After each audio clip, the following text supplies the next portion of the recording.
Muito feliz por ter todos vocês aqui mais uma noite, mais uma vez forte e presente.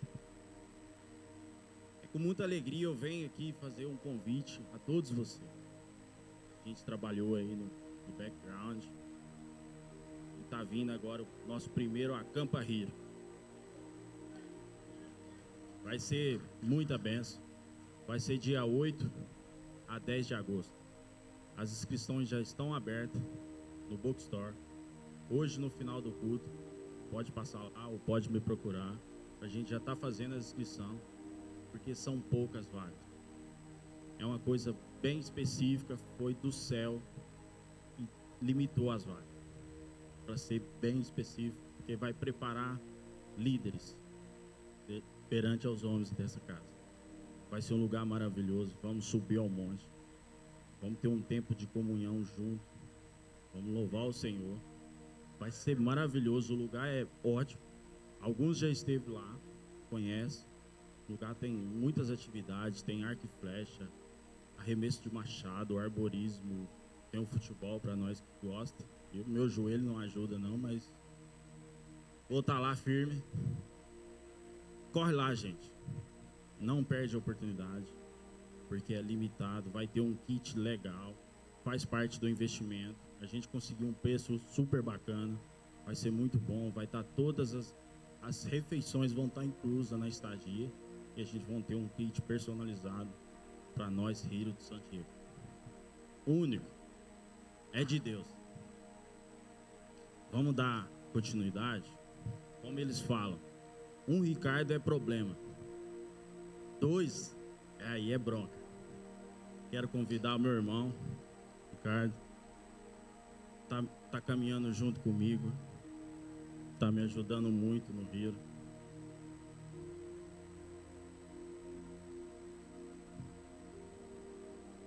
Eu fiz o convite para ele para estar compartilhando um testemunho muito importante que aconteceu na vida dele.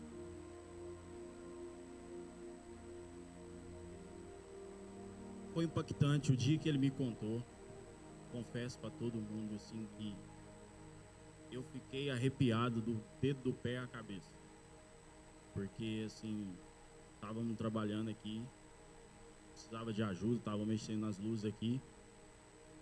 Comuniquei no grupo, sempre tem alguém que responde e ele respondeu: "Posso te ajudar?" Eu falei: "Pode." E ele veio e foi o tempo que Deus usou para a gente estar conversando e se alinhando as coisas. Todo mundo está no grupo presente, ele está sempre compartilhando palavras lá no grupo, trazendo para nós. Vou deixar ele se apresentar.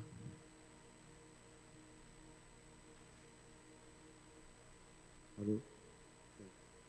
Meu nome é Ricardo, muitos já me conhecem aqui do GC, desde setembro de 2024 aqui, e eu queria primeiro agradecer pelo meu xará, Ricardo, pastor Max aqui, que nós tivemos uma conversa, e aí ele falou assim: "Você precisa contar o seu testemunho, irmão, vai ser impactante." E eu queria falar sobre o que Deus, como que eu encontrei o Senhor. Fica à vontade. Queria falar como que eu encontrei o nosso Senhor Jesus Cristo. Uns dizem que se encontram no amor, outros na dor. E Deuteronômio, capítulo 1, ele fala sobre felicidade. No capítulo 6, versículo 1, ele fala sobre felicidade. Deuteronômio, capítulo 6, versículos 1 e 2. Eu deixei meu celular lá embaixo, então não vou conseguir ler. Mas enfim, ele fala sobre felicidade. E ali no versículo 6 e 7, ele fala para a gente ensinar aos nossos filhos como andar. O que o nosso Deus nos ensina. E o que o meu pai me ensinou? Eu sou do interior de São Paulo, então o sotaque é meio caipira, Mazarope, Taubaté. Então, às vezes sai gordura, umas portas, mas vocês vão entender. E o que aconteceu? Meus pais se separaram, eu tinha 1 ou 2 anos de idade, e eu fiquei morando com meu pai. Meu pai e minha avó, me criou, que eu chamo de mãe, faleceu em 2014, e minhas tias. Bom, meu pai depois nunca mais casou, nunca mais teve filha. Minha mãe biológica é viva até hoje, graças a Deus, tenho um contato com ela. Também não teve mais filhos. E aquilo para mim nunca foi problema. Aí já, primeira chave, muita gente fala, né? Não tem meu pai por perto, não tem minha mãe, separaram. E Deus, ele vai nos moldando em todos esses sentidos. Quando foi 2000 e meu pai buscava muito a Cristo, embora meu pai nunca me tenha me levado em uma igreja. Nunca meu pai me levou numa igreja católica, numa igreja evangélica, nunca. Mas o meu pai falou uma coisa para mim que ficou marcado, e ele sempre falava: Ricardo, eu nunca menti para você. Eu tenho um orgulho muito grande, eu nunca menti para você. E uma coisa que ficou muito guardada também para mim foi, meu pai sempre falava assim: nunca zombe de Deus, sempre respeite Jesus. Meu pai sempre falava isso. Meu pai usava um exemplo, que eu não sei, mas como ele falava, que ele sempre falava a verdade para mim, que os Beatles era aquilo tudo no auge, e os Beatles acabaram depois que John Lennon falou que eles eram mais importantes ou mais conhecidos que Jesus. E aí sempre meu pai falava isso como exemplo, Ricardo. Nunca zombe de Deus. Meu pai sempre respeitou Jesus. Muito embora não pareça ele tenha buscado, mas ele buscou. E por que eu falo que ele buscou? Em 2014, a minha avó, mãe, que é a que me criou, mãe do meu pai, teve um câncer e faleceu. Durou 7 meses, e aquela morte foi muito impactante para o meu pai, porque ele não casou mais, ele voltou para a casa da mãe e ele morou até o fim da vida com a mãe, e junto comigo. E ele queria muito saber se a minha mãe, se a mãe dele também estava bem. Ele queria muito saber.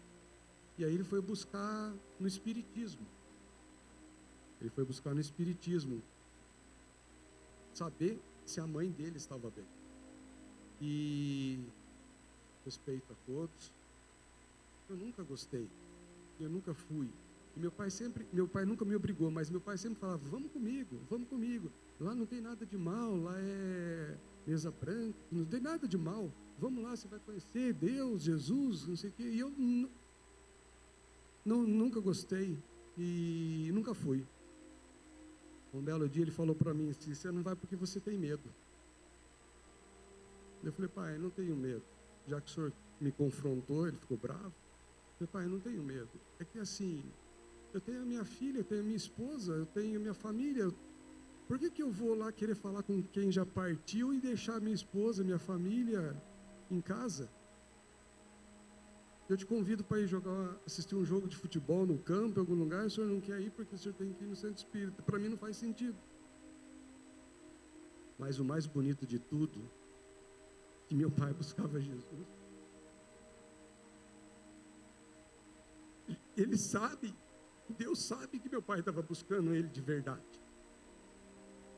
Meu pai poderia estar um pouco enganado, alguma coisa ali, mas Deus sabe, Jesus sabe quando você o busca de verdade. Jesus sabe, Ele sabe, Ele conhece.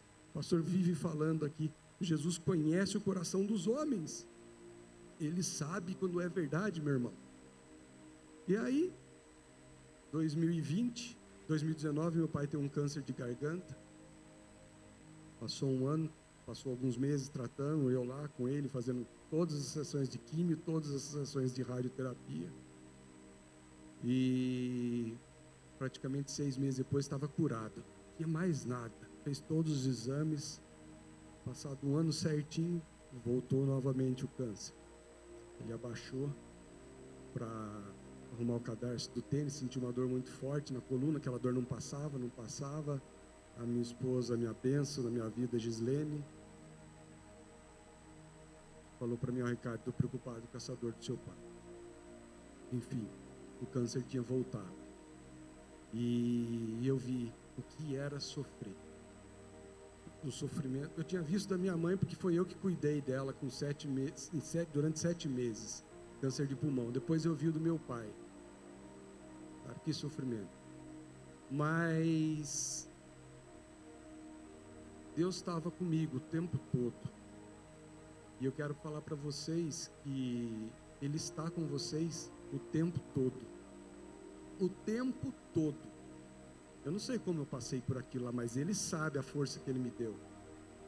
E aí ele teve o câncer. E a gente morava no condomínio lá em Joinville, Santa Catarina, a última casa. E na primeira casa do condomínio moravam um casal de pastores. O Dair e Fabiana Machado. Bênçãos na nossa vida. 2 pastores que... Meu Deus. E aí meu pai pegou, como meu pai morava comigo na minha casa, meu pai falou assim para mim: Ricardo, lá na primeira casa moram 2 pastores. Eles são evangélicos. Eles podem vir aqui orar por mim? Eu falei: claro, pai. Pô, que isso? Aí começou. O pastor Daí chegou lá, mineiro. Vocês sabem como mineiro chega, né? O pastor chegou ali, mineirinho e tal.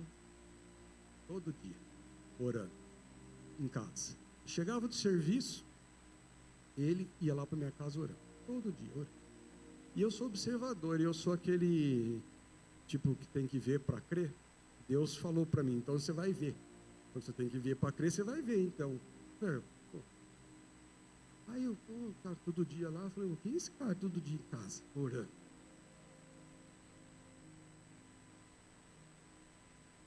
Não quero fazer julgamento nenhum, deixo para vocês. Em todo tempo, meu pai tinha a porta, a chave lá do centro espírita. Durante 5, 6, 7 anos, ele ia lá, limpava, varria. Não foi uma pessoa do centro espírita na minha casa a orar. Uma. E o pastor lá, que acabaram de conhecer, todo dia. Cara, orando, beleza. Vamos orar, tal. Foi julho, mais ou menos, aí que ele começou. Quando foi agosto de 2020, o meu pai faleceu. Agosto de 2020, meu pai falece. No dia do falecimento do meu pai, o meu filho, acabei de esquecer, eu sou casado com a Gislene, 3 filhos, Carol, Bárbara, que aceitou Jesus e testemunhou e se batizou aqui semana passada. Me tiraram do jogo, mas eu sei, porque Deus é forte demais, Ele sabe de todas as coisas. E o Vitor. E o Vitor Hugo tinha 21 anos. No dia do enterro do meu pai, era a época da Covid, ainda estava antes da vacina ali, foi em agosto de 2020. O meu filho estava com Covid e ele não foi no enterro. Ele até foi, mas ele ficou muito longe, porque não podia chegar perto das pessoas, tem que usar máscara e tal. Bom, em agosto aconteceu aquilo, meu pai falece e tal, pastores ali orando. Passou um mês mais ou menos, meu filho com muita dor aqui nas costas. Meu filho tinha saído de casa para morar com uma menina, a Letícia, e estava trabalhando de Uber, ralando. Falei: filho, é dor nas costas. O dia inteiro trabalhando de Uber, o dia inteiro, dor nas costas. Dor nas costas. Vai no pronto-socorro, chega lá, cara, você está com pedra no rim. Vamos fazer exame, parar, não passa dor, desmaiando de dor, vamos fazer, fez o exame, câncer no rim. Era surfista, andava de moto velocidade, nunca tinha nem resfriado, 21 anos. Eu olhei aquilo, câncer no rim. Fomos no médico, o médico falou: olha, ele vai ter que tirar o rim. Só que é o seguinte, pai, a chance dele sobreviver é 50%, 50-50, porque estava perto da veia aorta aqui. Aí ele virou para mim e falou: não, vamos tirar esse negócio aí. Vamos tirar. Não dá nada, não. Aí no dia, Ele falou para mim assim, ó, pai, se eu morrer, tô feliz. Aí tá bom. Uma semana certinha antes do Natal. Natal, se não me engano, era sábado ou domingo, dia 25, isso foi na segunda. Tirou o rim e sobreviveu à cirurgia. Lembra aí do pastor Odair e da pastora Fabiana, todo dia, orando, indo em casa.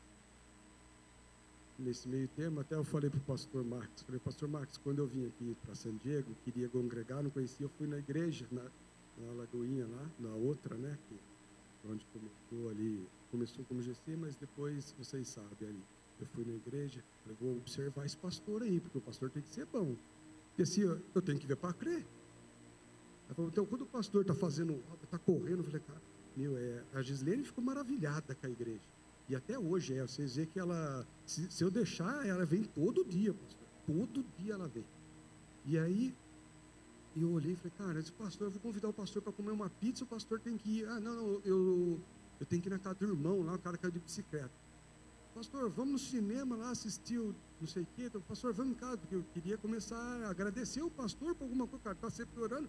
Mas não, o cara tinha que ir no hospital orar por não sei quem. O cara tinha que ir na casa de não sei quem porque caiu de bicicleta. O cara só ora, pô. O cara só ora, pô. Então é pastor, né? Hã? Aí eu peguei e falei, cara, começamos a orar. Então, beleza, o Vitor Hugo tirou o rim, uma semana antes do Natal. Quando foi em janeiro, começou a ficar ruim, e aí foi para o hospital. Dia 2 ou 3 de janeiro foi para o hospital.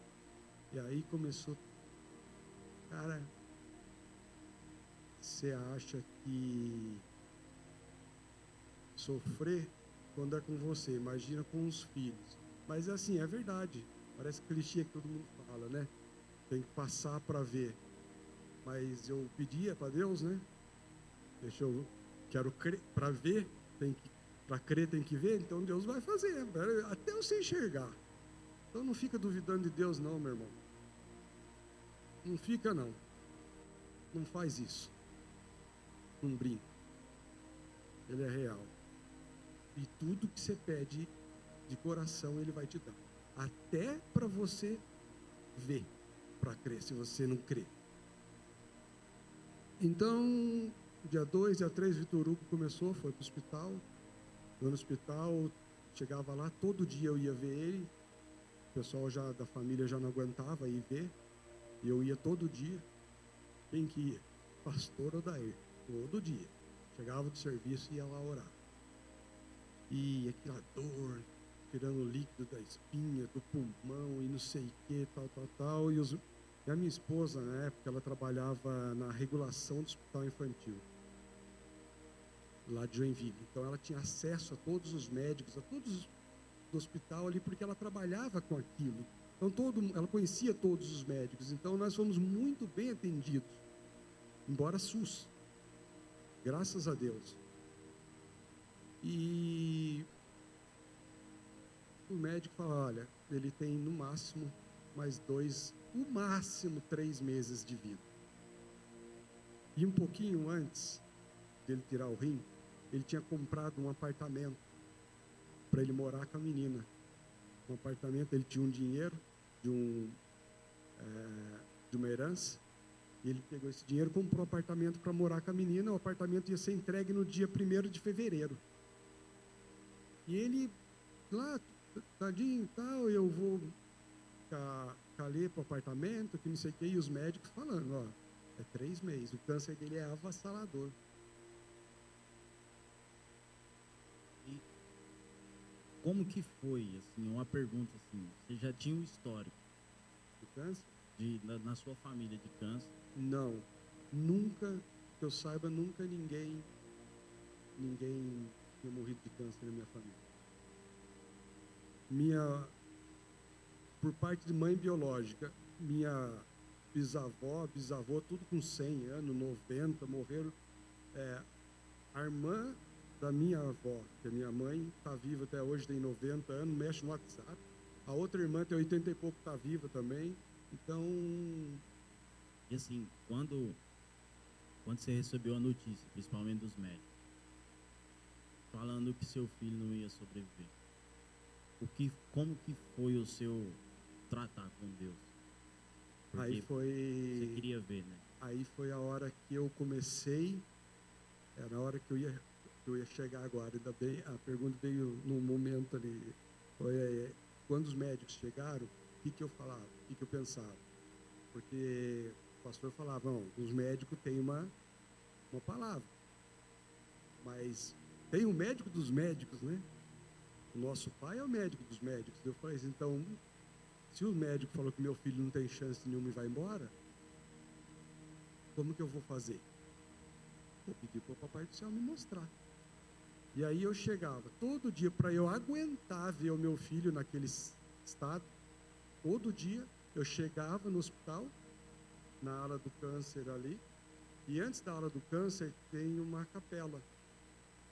Eu entrava na capela, tanto que o pastor daí entrava comigo, às vezes, e com o Vitor, enquanto o Vitor estava aguentando andar, a gente orava ali, pedia a Deus, e aí todo dia eu entrava na capela. Quando o médico falou isso, a Gislene já tinha me falado, que o médico tinha falado isso para ela, eu entrava e pedia, Deus, me conta, me mostra, o senhor vai salvar o Vitor?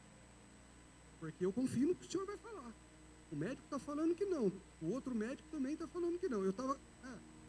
Eu era conhecido dos médicos porque minha mãe tinha passado por ali, faleceu ali, meu pai passado por ali. E assim, o meu pai foi 3 meses antes. Tanto é que o médico, quando me viu lá, falou, o que você está fazendo aqui? Eu falei, meu filho está aqui. O cara baixou a cabeça, tipo assim, que isso? O médico conhecia muito, né, eu, assim. E aí eu ia e orava, Ricardo, todo dia. Um dia, eu estou orando, todo dia eu fechava o olho, orava, e vinha como se fosse uma cortina vermelha, mas parecia ser sangue. Eu fechava o olho para Deus, me conta, por favor, Pai, o Vitor vai sair dessa, não aguento mais. E vinha aí a cortina vermelha. Eu vou acelerar um pouco por causa do tempo, me avisa. E depois, outro dia, foi 3, 4 dias, eu fechei o olho e comecei a orar. Pai, todo dia a mesma pergunta, Deus, o senhor vai curar o Vitor? O senhor vai curar o Vitor? Me responde. E aquela cortina, ela foi transformando, de vermelha ela foi ficando branca. E eu falei, o que é branco? Branco é paz. Você vai curar o Vitor. E eu estou virado para frente da igreja ali, e eu vou sair da igreja. Então, um corredor aqui, eu viro para ir sair, para ir. Eu falei para vocês, eu chegava na igreja, orava para aguentar ver meu filho, porque não dava mais. 2 anos de sofrimento com meu pai e meu filho ali, e eu estou saindo. No que eu estou saindo, eu fecho o olho. Quando eu fecho o olho, eu vejo a imagem de Jesus. Bem acima, assim. Eu vejo como se estivesse vendo hoje novamente. Ele fala para mim assim, eu vou recolher o Vitor. Eu vou levar o Vitor. Eu falei, hã? Rapaz, eu não sei o sentimento que foi naquele momento, eu não consigo descrever. Mas eu fui para o quarto, e o quarto do Vitor era o primeiro. O quarto do Vitor era o primeiro da ala ali do câncer. E quando eu vou entrar no quarto, ele está chorando de dor, está um médico, técnico de enfermagem, enfermeira, tirando água ali, não lembro se era do pulmão, que era todo dia, tiravam litro. E eu esperei, de repente, o médico saiu, o pessoal saiu, eu entrei no quarto. A hora que eu entrei no quarto, foi nesse mesmo dia. A hora que eu entro no quarto, o Vitor está deitado, e ele me sorri. E eu tinha acabado, a hora que eu vi ele, eu lembrei, Deus acabou de falar para mim que ele vai levar. E aí eu não sei, de repente me sai debaixo da cama dele uma imagem preta. Quem é do tempo antigo, aquele desenho Mancha Negra, que é um desenho de uma mancha, assim, um hominho, né? Era Uma aquele, coisa sem forma, né? uma forma de um fantasma, mas era uma capa negra. Saiu debaixo da cama e veio em cima do Vitor, assim, e falou, foi muito claro para mim. Se você quiser,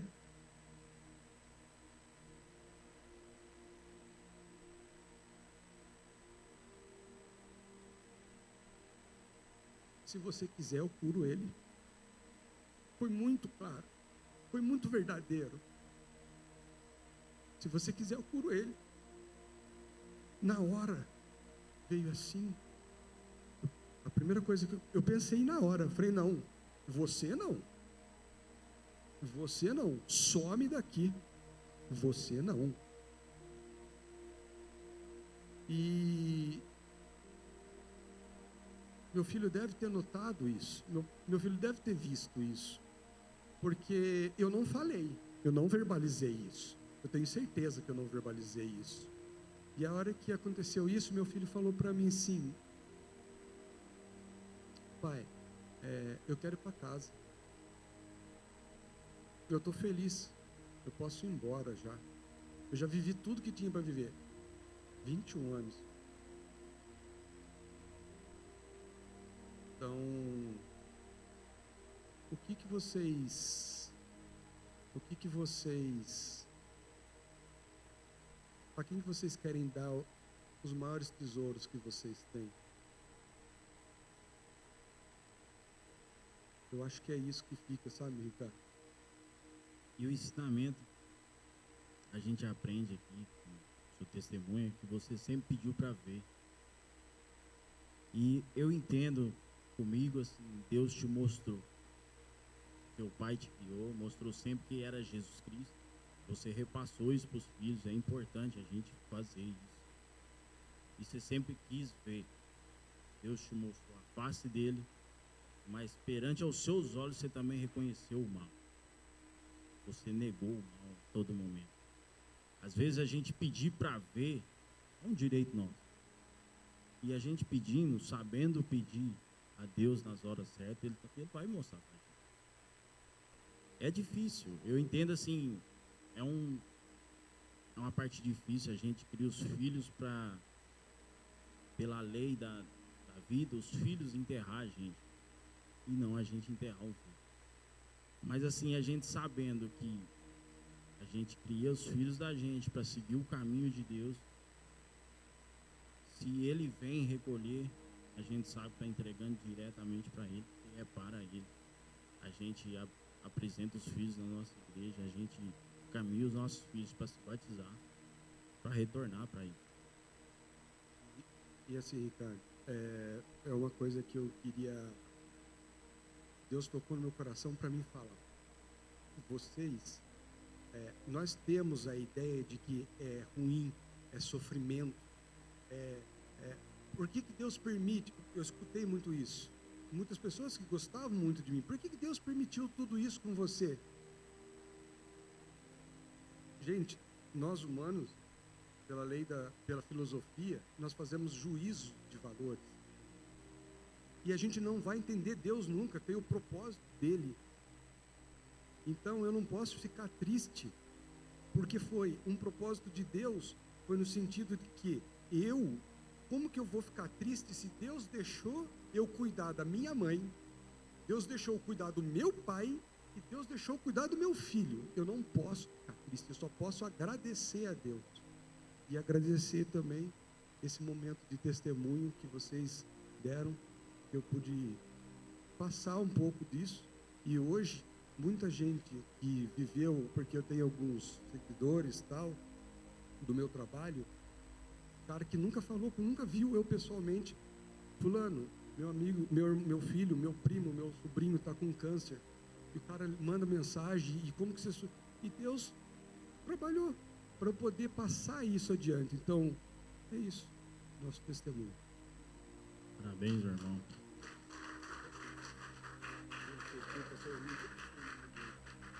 Deus abençoe a sua vida, meu irmão. É isso, irmão. Às vezes a gente vai pedir, Deus vai ouvir, mas Ele não vai. Mas Ele dá a garantia. E apesar dele não nos dar o que a gente pede, Ele vai estar junto.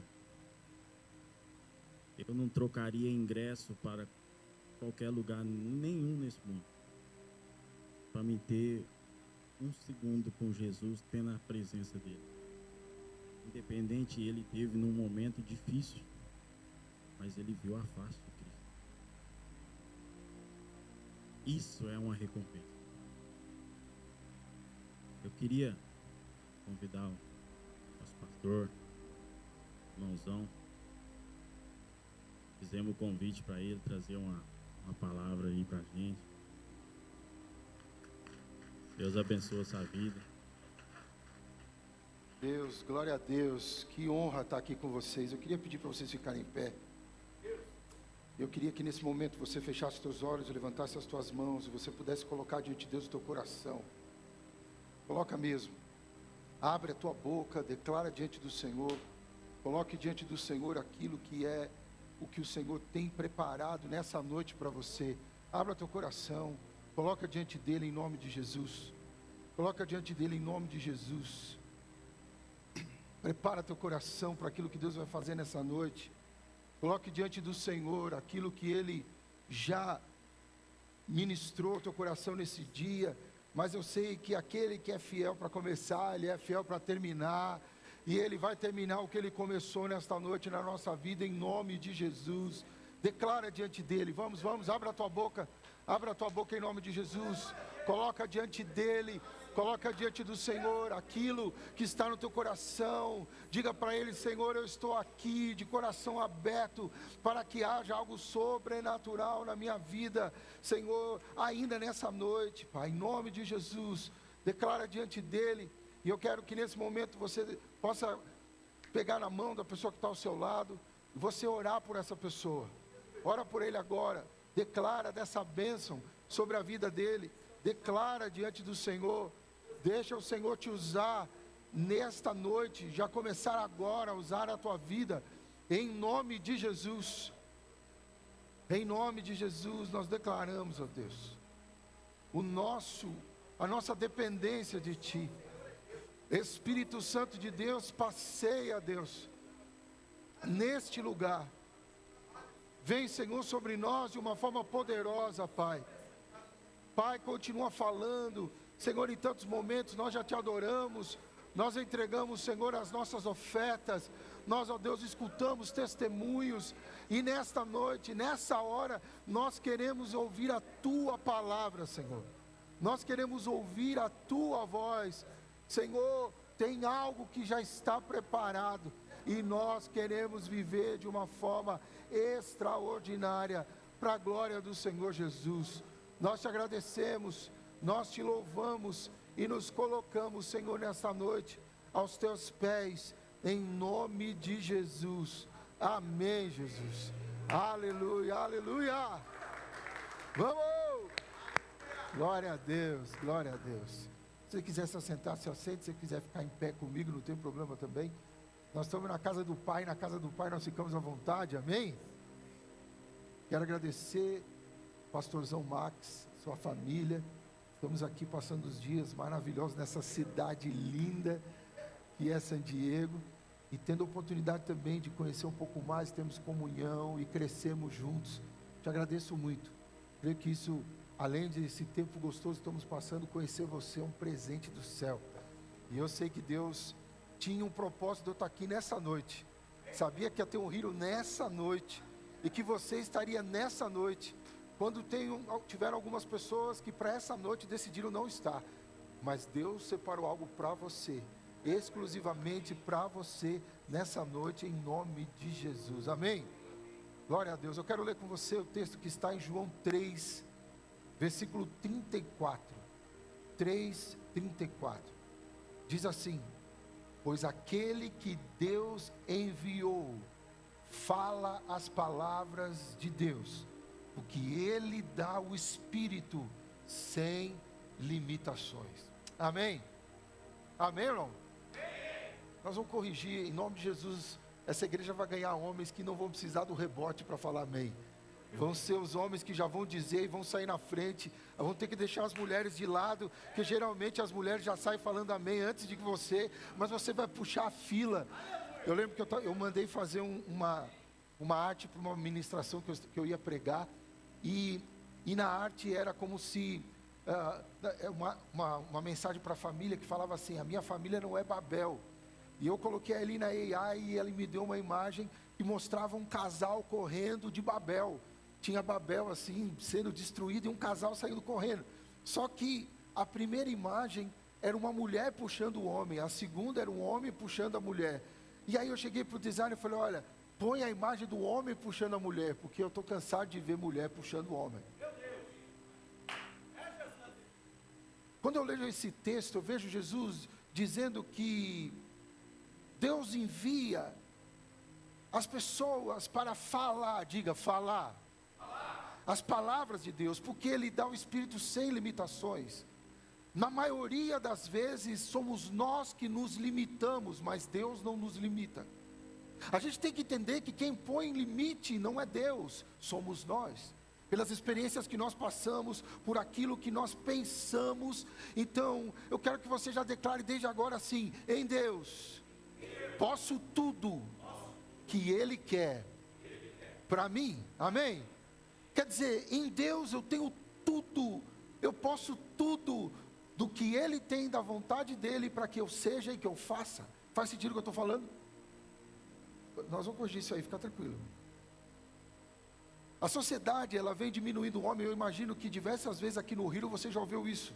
A sociedade vem diminuindo o homem, a sociedade vem colocando o homem num lugar diferente. Na sua maioria, isso é assim. Nós aceitamos e nos colocamos num lugar onde a gente vive aquela letargia, a gente sempre vive mais lento. Eu lembro que eu assistia com meu pai muito faroeste. Alguém do tempo de faroeste aqui? Ixi, tem, ó. Estamos aí na mesma idade, talvez. Quando a gente começa a lembrar daqueles filmes, nós vemos o seguinte: o homem sentava num cavalo, colocava um revólver e falava assim: eu vou proteger a minha família. Eu vou proteger a minha família, ninguém vai tocar na minha família. E aí os filmes vão passando do tempo e você começa a ver, o filme já começa, o marido já foi embora. O filme não deu tempo nem de entender por quê, mas você vê uma mulher sozinha cuidando dos seus filhos. Quer dizer que a cada dia, a cada tempo, a sociedade tenta calar a voz do homem, a sociedade tenta colocar o homem no lugar onde Deus não colocou, porque Deus, quando levanta o homem, Ele diz: eu quero que você governe sobre a terra, eu quero que você tenha uma voz ativa, aquilo vai te obedecer, não é você obedecendo aquilo, mas é você trazendo uma palavra que traz ordem.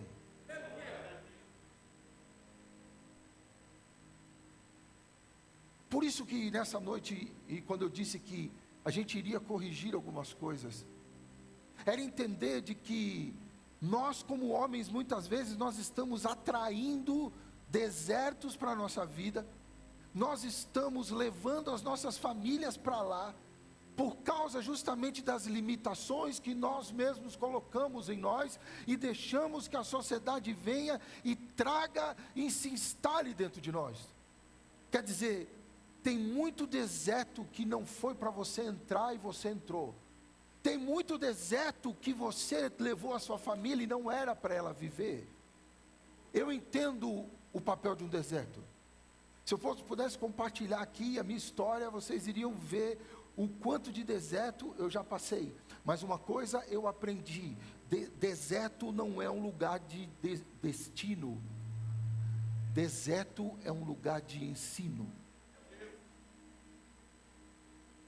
É um lugar importante, mas não é um lugar de morada, é um lugar de passagem. Meu irmão, nós não podemos nos acostumar com os desertos. Nós não podemos, inclusive, ser homens de deserto. Mas eu quero que você saia daqui com o peito cheio dizendo: eu não sou homem de deserto, eu sou homem de oásis, eu sou homem de refrigério. Ei, é para lá que nosso pastor nos leva. A Bíblia diz que o nosso pastor, aquele em que nada nós sentimos falta, ele nos pega e nos leva para lugares de refrigério. Como pastores da nossa casa, como pastores dos nossos negócios, é para lá que nós devemos levar. A nossa família tem que desfrutar de oásis, as nossas famílias têm que desfrutar de lugares de refrigério. Os nossos negócios não podem ser levados para deserto, os nossos negócios têm que ser levados para lugares de refrigério. Quando nós olhamos para isso e fala assim: pastor, eu não entendi aquele versículo que você leu. Quando você estava falando sobre isso, eu não entendi muito bem por que você falou sobre limitação e agora você fala sobre deserto. É porque quando entenda isso agora. Deixa eu colocar algo antes aqui. Eu não sei se você lembra de alguém que morava no deserto na Bíblia. Você lembra de alguém? O nome dele era João Batista. Ele era um homem que morava no deserto. E talvez, eu quero que vocês me entendam, espera a mensagem terminar antes de me chamar de qualquer outra coisa. Mas eu preciso que você entenda que você não foi levantado para que as pessoas venham te ver pregar no deserto. Quando a Bíblia diz, ela diz assim: vós que clama no deserto, prepare o caminho do Senhor. Eu vejo um homem que pregava no deserto, que ele clamava do deserto, que ele morava no deserto, e as pessoas iam ver ele morar no deserto. Mas diga comigo assim: eu não sou um homem de deserto. Sabe por quê? Porque o seu Jesus não morou no deserto. O seu Jesus, ele passou pelo deserto, mas ele tirava as pessoas do deserto para levar essas pessoas para lugares diferentes. Não tem nenhum relato, você pode pegar a Bíblia, não tem nenhum relato que depois dos 40 dias de jejum no deserto, Jesus tenha levado os discípulos dele para o deserto novamente.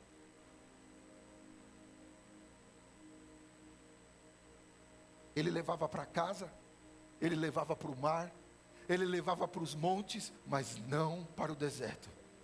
Em nome de Jesus, hoje nós vamos sair daqui homens que têm uma voz, não de deserto, mas que tiram do deserto.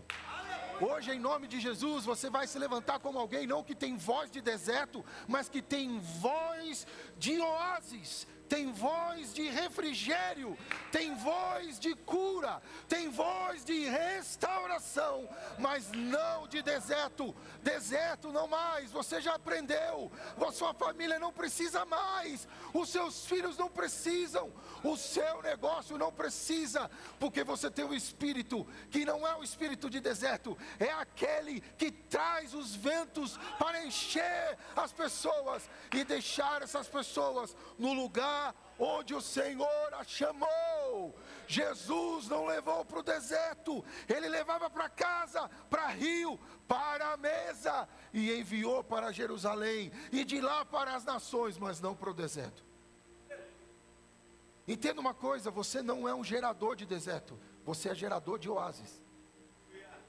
Vou dizer de novo que você não entendeu, e é por isso que eu estou dizendo, porque nós muitas vezes continuamos sendo as pessoas que têm voz para falar de deserto, mas não temos voz para falar de cura, não temos voz para falar de restauração. Hoje, nesta noite, o Senhor te trouxe aqui para dizer o seguinte: eu te quero como uma voz que tira pessoas dos desertos, tira pessoas de lá. Aleluia, Jesus. Eu posso visitar o deserto, mas eu saio de lá. Eu posso ir até lá para tirar alguém, mas eu não ficarei lá. Deixa eu te fazer uma pergunta: qual é a área da sua vida que está no deserto? O que está seco? O que está sufocante? O que está sem perspectiva? Tudo no deserto é transitório.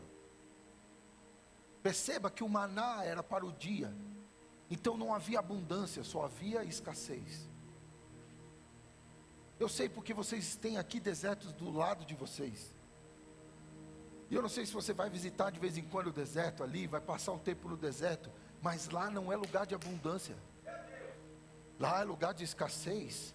Lá é lugar de sequidão, e em nome de Jesus nós não somos homens para ficar na escassez, nós não somos homens de sequidão, nós somos homens para sermos cheios do Espírito Santo, com rios de água viva que fluem do interior. Ei, eu quero te dizer uma coisa nessa noite: como alguém que tem um rio que flui águas vivas pode ficar num deserto? Presta atenção. Como se há um rio de águas vivas dentro de você, como você fica no deserto? Sabe quando você consegue? É quando seca, é quando há represas e o rio não pode fluir, e aí o deserto se instala. Mas em nome de Jesus nós somos aqueles que vão ter uma voz. Essa voz é para fora do deserto, é para fora do deserto. Fala para o seu irmão assim: a sua voz será para tirar do deserto.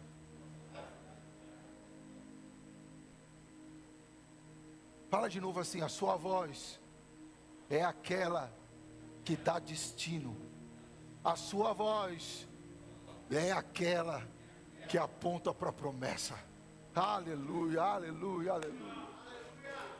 Aleluia. Pode aplaudir o Senhor. Aleluia, Jesus. Como que eu posso ser esse homem que tem uma voz que tira pessoas do deserto? Primeiro, você precisa entender que onde o homem se cala, a serpente fala. Onde o homem se cala, a serpente fala. Ei, o que foi que silenciou a sua voz? O que foi que silenciou e abaixou o seu volume da sua adoração? Fala para mim. Oi, pastor, é que eu sou tímido. Timidez não é adjetivo, timidez é problema. Timidez tem que ser tratado como um problema na nossa vida para sair. Homens tímidos pedem oportunidades. Homens tímidos não manifestam o mover de Deus, porque o mover de Deus, ele acontece através de um homem que fala. Pode procurar na Bíblia, meu irmão. Todas as vezes que você vê o mover de Deus acontecendo, é porque algum homem chegou e falou alguma coisa. Eis que venho aqui e derramo sobre vós o Espírito, recebam. Há uma voz. E não é a voz que clama no deserto, mas é a voz que tira do deserto. Meu irmão, aonde você se silencia, a serpente fala. Em casa, o nosso silêncio dá espaço para outras coisas falarem. Então a minha voz precisa ser ouvida. Pastor, mas você sabe que o homem é mais razão. Você sabe que o homem não é bom para lidar com a alma, então aprende. E agora eu não ouço amém, porque é mais complicado. E eu sei. Pastor, você sempre soube falar assim? Não. Hoje, graças a Deus, pelo fato de, e eu até falo isso, eu crio os meus filhos. Eu tive a oportunidade no último final de semana de ungir a minha filha pastora. Foi ungida pastora. E eu digo isso porque eu crio os meus filhos para fora e não para dentro. Eu crio os meus filhos para eles falarem, não para eles calarem. Quando eles ficam meio tímidos em meio a alguns irmãos, em um ambiente seguro, eu estou de novo, estou dizendo isso num ambiente seguro. Quando eles estão ali muitas vezes e ficam envergonhados, eu falo: não, você pode falar, aqui é um lugar onde você pode abrir a sua voz. Eu não escondo eles atrás de mim, eu coloco eles para eles poderem falar, porque lá no futuro eles vão ser abençoados por isso. No mesmo final de semana, no sábado, o Ben fez a intercessão do Link, meu filho, Benjamin, 12 anos, pegou o microfone e começou a interceder, começou a ministrar sobre as pessoas, e começou a falar. Sabe o que eu estou querendo dizer? É que nós precisamos falar e treinar os nossos filhos para falar. Porque onde a gente se silencia, a serpente fala. É necessário que a nossa voz seja ouvida. Tem alguém que está me entendendo aqui? A nossa esposa precisa ouvir a nossa voz. Os nossos filhos precisam ouvir a nossa voz. O nosso negócio, os nossos funcionários, os nossos superiores precisam ouvir a nossa voz. Porque Deus está me falando algo aqui, que tem alguém aqui que vai viver a mesma experiência que José teve. Vai ser voz na vida do superior. Eu fico imaginando se José ficasse calado. ele ia deixar de abençoar a família dele no futuro. Mas não, Deus deu uma interpretação para ele. Ele foi e ele falou.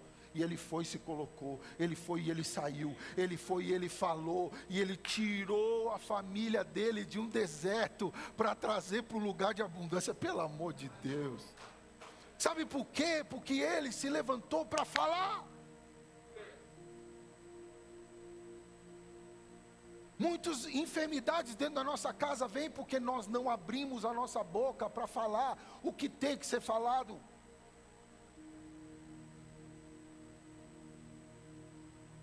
Nós temos que aprender a lidar com a nossa alma.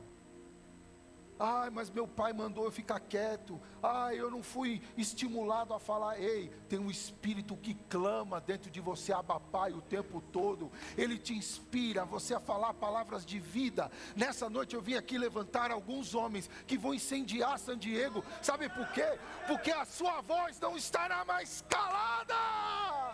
Pelo amor de Deus, aleluia, aleluia. Ei, eu vejo mesmo o Senhor usando a vida de vocês para incendiar homens aqui. Meu Deus. Já quero te fazer um convite para você trazer sua família amanhã à noite aqui. Quer dizer, pode trazer no culto da manhã também, mas nós vamos trazer uma palavra específica para a família amanhã à noite. E eu quero ver vocês já colocando fogo na família de vocês. E outros homens que estarão aqui em nome de Jesus. Tem alguém aqui que está me entendendo em nome de Jesus? Pastor, mas me explica, qual voz que nós precisamos ser? Primeiro, nós somos vozes de direcionamento. Em Mateus 17:20 diz assim: ele respondeu, porque a fé que vocês têm é pequena. Eu asseguro, se vocês tiverem fé do tamanho de um grão de mostarda, poderão dizer a esse monte, vá daqui para lá, e ele irá, nada será impossível para vocês. Ei, como homens de fé nós damos direção. Como homens de fé nós pegamos e olhamos ali, em nome de Jesus, isso aqui que não está acontecendo vai acontecer, e aqui isso que não está se movendo agora vai se mover para lá. O problema é que nós queremos nos portar como alguém normal. E meu irmão, se você nasceu de novo, você não é mais normal. As coisas não acontecem mais na normalidade. É só debaixo da fé. Então eu tenho que ter homens que abram a boca. Homens que direcionem. Ei, entenda uma coisa, tem filhos que estão no deserto dos quartos, com as suas portas trancadas. Tem que ter um homem para entrar naquele quarto e dizer, em nome de Jesus, levanta, e nós vamos juntos. Agora põe essa camisa, nós vamos jogar bola, nós vamos para a praia, e agora depois nós vamos sentar e vamos orar juntos, e eu vou orar por você. Ei, homens que dão direcionamento. Lá em casa eu sempre fiz algo, é muito, talvez seja muito, como é que diz? Não, seja muito duro ou seja muito exagerado, mas em casa ninguém fecha a porta do quarto. Já falei para minha filha, filha, agora que você já está nessa idade, quando você tomar seu banho, quando você precisar se arrumar, você fecha a sua porta, quando você quiser falar com Deus, mas põe uma plaquinha para o papai saber o que está acontecendo dentro do teu quarto. Porque tem filhos nos desertos, no próprio quarto, que estão esperando homens que têm vozes que tiram do deserto para trazer um direcionamento. E muitas vezes vai ser, me dá esse celular aqui, ele não vai ser mais o seu instrumento de deserto.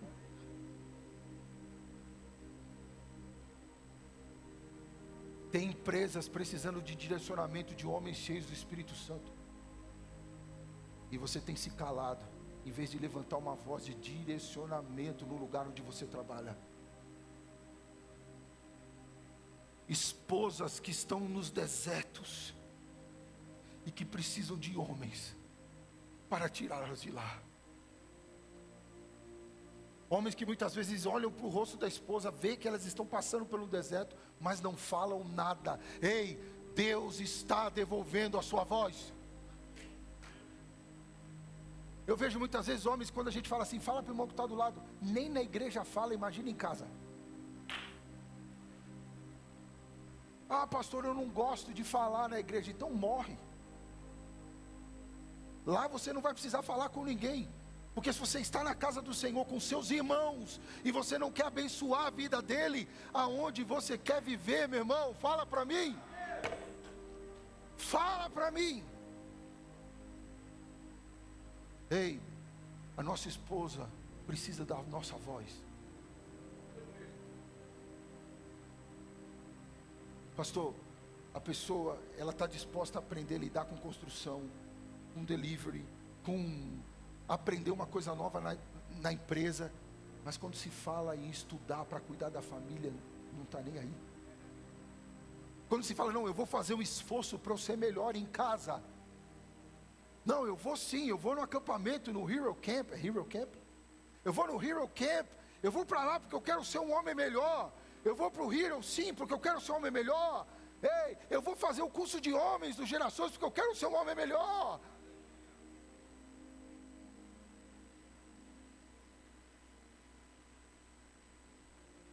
Você precisa entender que você é o pastor da sua casa. E a sua casa precisa ter uma voz de pastor ali, porque as ovelhas ouvem a voz do pastor. E elas sabem para onde elas vão quando escutam: ei, o pastor está aqui.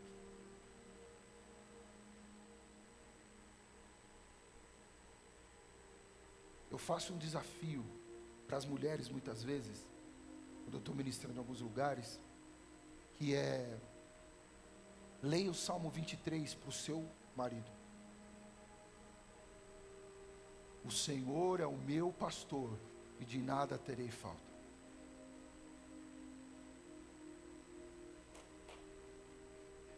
Deitar-me faz em verdes passos, guia-me a águas tranquilas e refrigera a minha alma.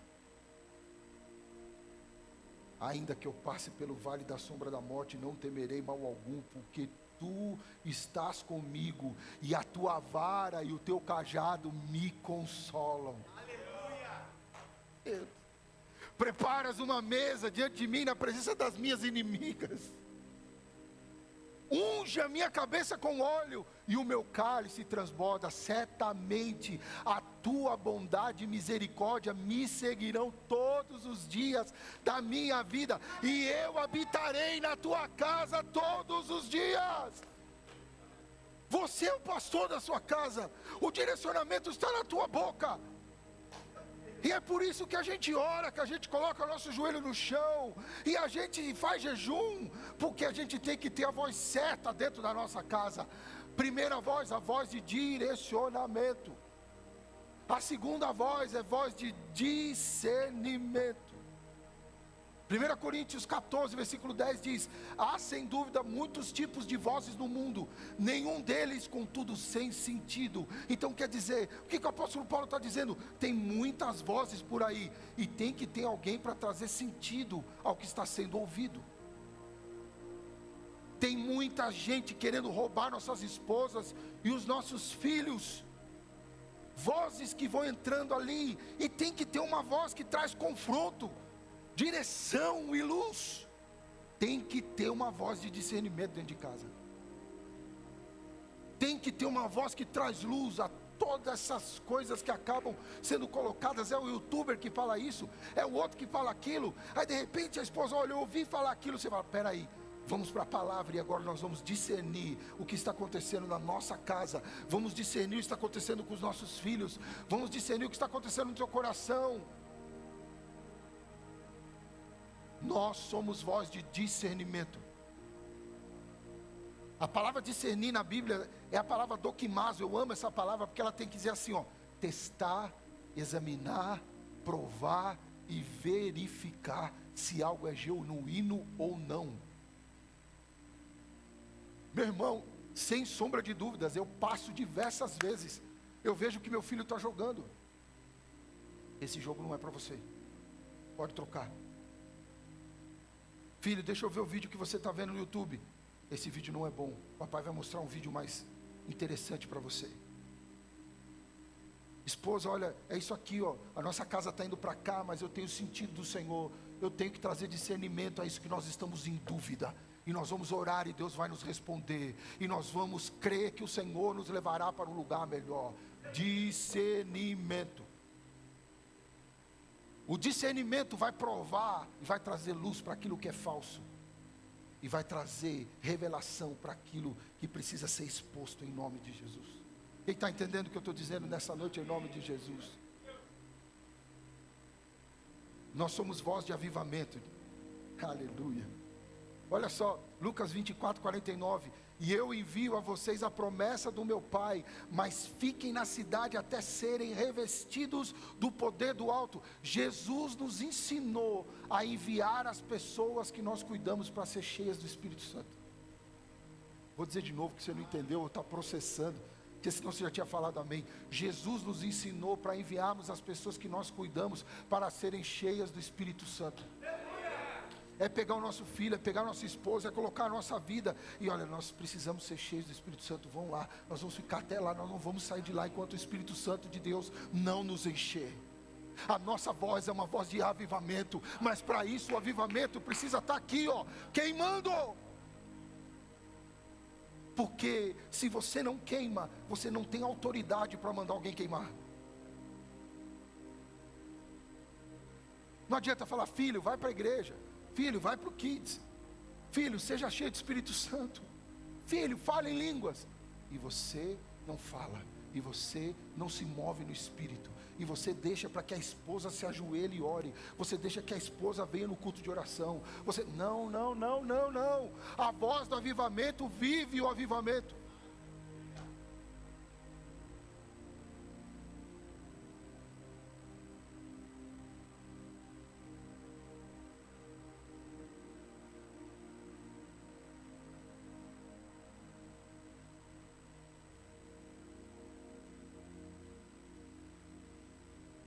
Nós precisamos desse avivamento.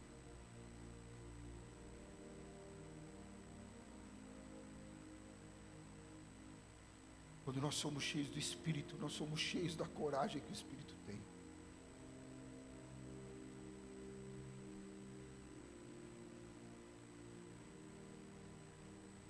Eu creio que o nosso sonho é ver uma igreja onde os homens sempre levantam primeiro. Onde os homens sempre se posicionam primeiro.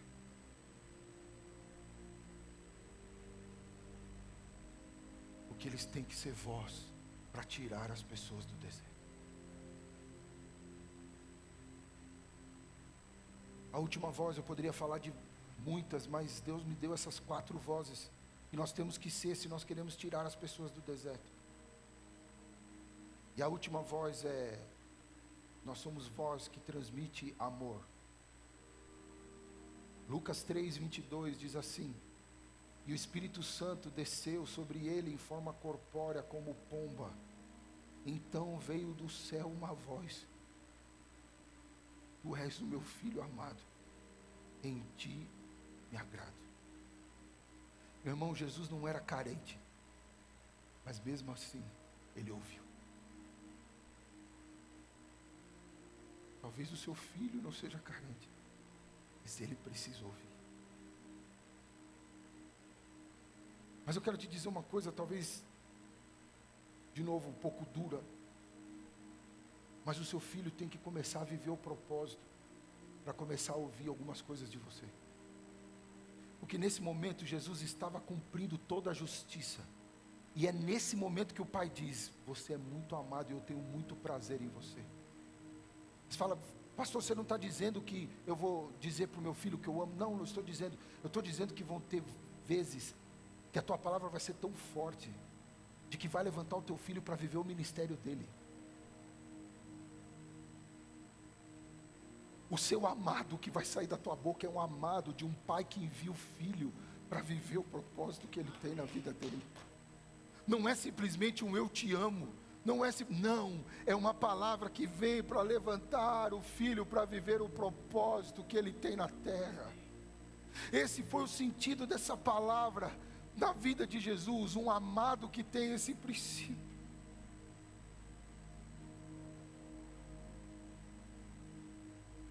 Eu posso compartilhar com você da alegria que eu tive no último domingo de fazer isso com a minha filha. Filha, você é muito amada. Cumpra o teu propósito, filha. E eu vejo ela se levantando dali, uma outra mulher. Eu aqui de férias, ela me mandando mensagem, já nós somos responsáveis pelo culto fé lá na nossa igreja. E nesse tempo nós deixamos tudo organizadinho, mas ela mandou uma mensagem, falou: pai, está tudo certo para o culto, o senhor precisa que eu faça alguma coisa, o que você quer que eu faça? Aí eu falei: filha, veja se isso. Ela: pai, fique tranquilo.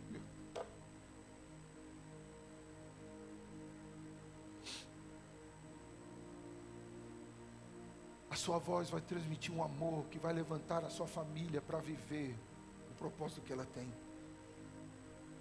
Todos nós, na esfera que for, todos nós temos uma família que tem um propósito maior do que ela está vivendo agora.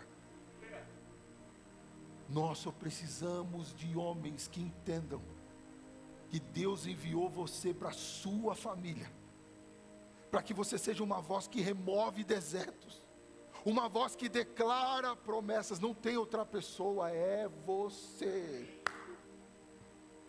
Ei, você precisa ser liberto para poder se expressar. É começar a se levantar todos os dias e treinar o que você vai falar.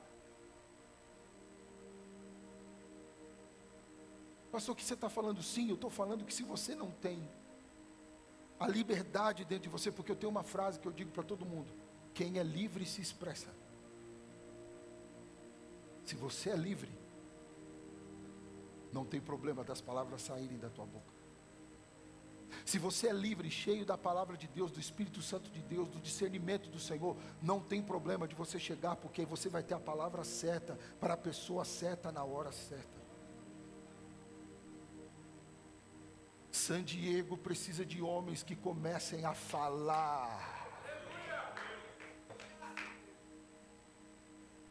que cheguem nos lugares e comecem a manifestar a glória de Deus, a partir daquilo que está no seu coração, que Deus coloca. Lugares, ei, lá em Tampa nós temos uma outra realidade, nós estávamos conversando sobre isso.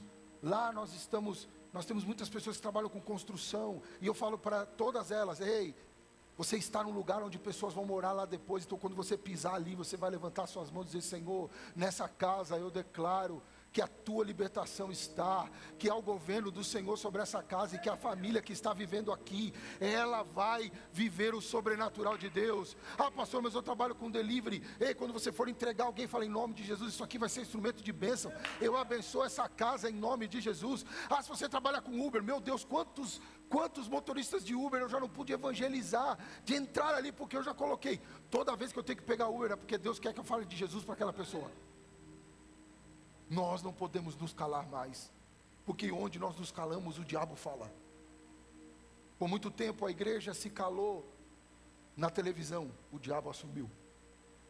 Por muito tempo a igreja falou de que a praia era do diabo, o diabo assumiu, porque você vai na praia hoje, você tem que ir com os olhos fechados, porque é o lugar da tentação, o diabo tomou conta. Falaram que a internet é do diabo, e o diabo assumiu.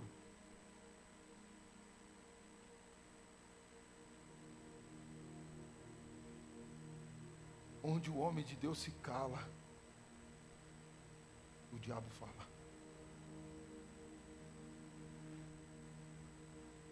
Queria que você ficasse em pé, que você já começasse a entrar nesse entendimento.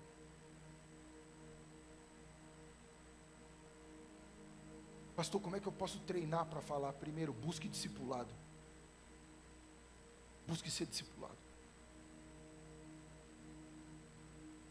Busque pessoas, um amigo, um pastor, para estar ao seu lado, começando a destravar aquilo que está dentro de você. Porque tem uma voz aí dentro de cada um desses homens que estão aqui, que precisa ser colocada para fora. Eu vou te dar um outro treino aqui. Fale com a sua esposa pelo menos 3 vezes por semana sobre seus sentimentos com sabedoria.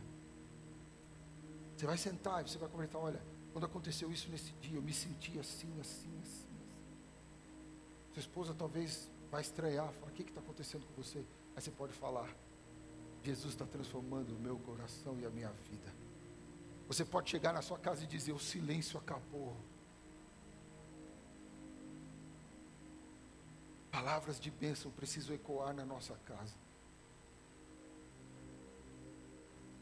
E eu creio que você entendeu essa palavra. E eu queria que a gente terminasse com você saindo do teu lugar. Você falando: eu não quero mais silêncio na minha vida, na minha casa. E você viesse aqui para frente em nome de Jesus. Eu quero ministrar justamente, eu, pastor Max, nós quero colocar a mão na sua cabeça e começar realmente aqui começa a acontecer um processo de destravamento da sua vida. Esse teu andar já é algo falando assim: eu quero falar. Esse teu andar é dizer assim: não, a minha casa precisa ter uma voz diferente. Começa a orar, meu irmão, levanta a tua voz. Em nome de Jesus, levanta a tua voz. Começa a treinar aqui nesse ambiente seguro, levanta a tua voz. Deixa que o reino do Espírito, o diabo não escuta os teus pensamentos. Ele não pode entrar e ouvir seus pensamentos. Por isso, abra a sua boca e começa a colocar diante do Senhor. Em nome de Jesus, a unção que quebra o jugo está sobre você. Em nome de Jesus.